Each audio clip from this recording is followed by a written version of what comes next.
Mr Chairman.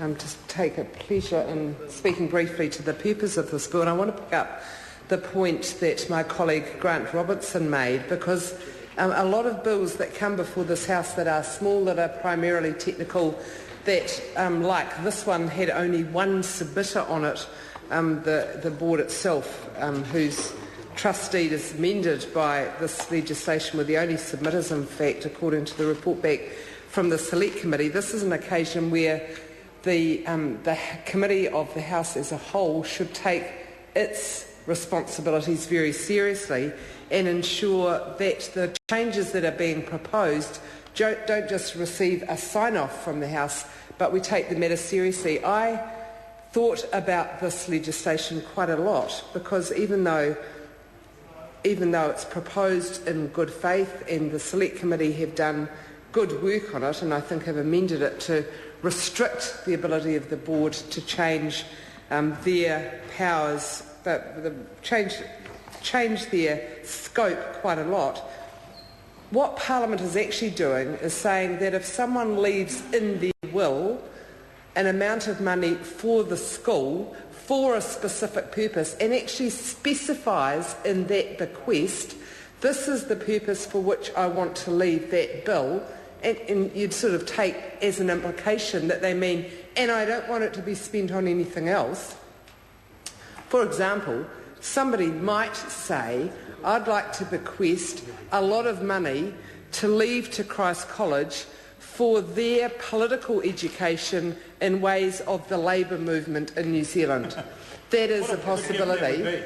And at a future time, the school might decide that they're not running that course anymore. They might decide that they don't want it operating at Christ College in the same way as they no longer have divinity taught in Greek.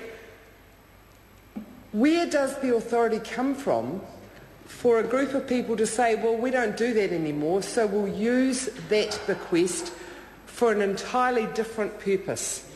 And that's actually the nub of what this legislation does. It says that purpose is no longer in operation, it's no longer fashionable, we don't do it anymore.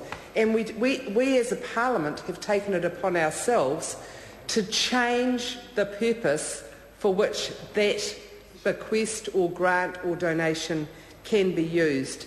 Now obviously, that's quite an extreme position, that you'd literally alter the nature, but actually that was what was proposed in the original legislation.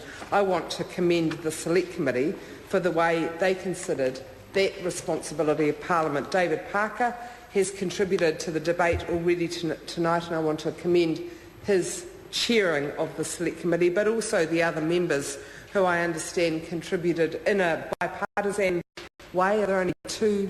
Yes, there's only two parties on that committee, so in a bipartisan way, to make sure that this bill did receive the rigour of scrutiny that it deserves. So, Mr Chairman, later on in this debate, when we look through Clause 5, we will see, when we get to that part of the debate, that unanimous amendments have been made where 4A and 4A and 4B are entirely new sections, and that's the area that I want the committee to give particular attention to, because that's where the Select Committee, by unanimous agreement, said there's too much power that we are potentially handing over.